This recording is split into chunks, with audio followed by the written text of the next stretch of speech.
Chevy Silverado is a real pretty truck, but it's not just a real pretty truck.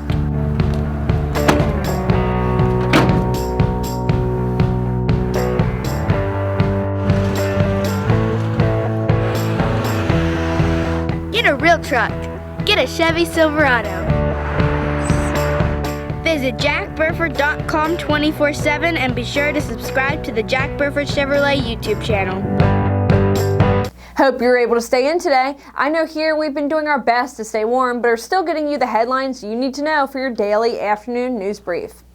They are no doubt far from their Louisiana home here in central Kentucky, but that is not stopping the renowned Cajun Search and Rescue Team from looking high and low for missing Richmond mother of four Savannah Spurlock.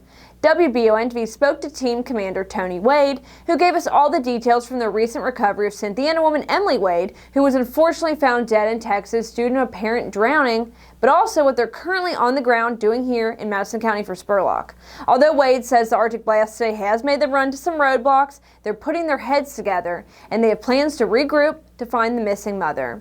Their main concern, Tony comments, is the searching of open areas, creek beds, and bridges, while working under the direction of EMS and the police department, as well as the safety of their hard-working search dogs.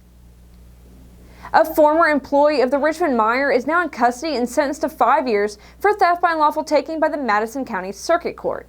Richmond police responded to the grocery store over a year ago, where loss prevention officers notified police that 38-year-old Crystal Hatton had been taking money, allegedly from her workplace of Meijer. On surveillance footage, Hatton was allegedly seen concealing rolls of bills in a wristband and then leaving with the money.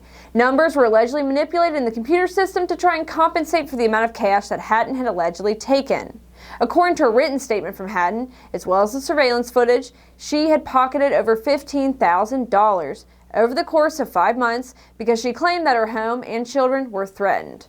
Hatton will be receiving 5 years, 3 of which will be probated.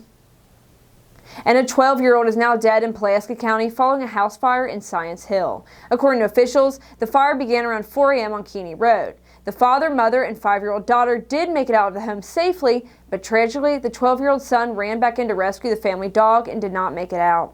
4 dogs and multiple cats were also apparently killed in the blaze. A heating lamp on the back porch may be to blame, according to the fire chief. And finally, a Madison County man was arrested this week after he allegedly caused physical injury to a 5-year-old. The warrant alleges that between August and November of last year, 29-year-old Jeremiah Frank had been spanking the 5-year-old. He also allegedly inflicted cuts and abrasions to the child in an attempt to discipline them. Frank allegedly told police he was concerned that the child services would be contacted had he mentioned the alleged abuse to them. He was arrested and taken to the detention center and charged with 2 counts of first-degree criminal abuse of a child younger than 12.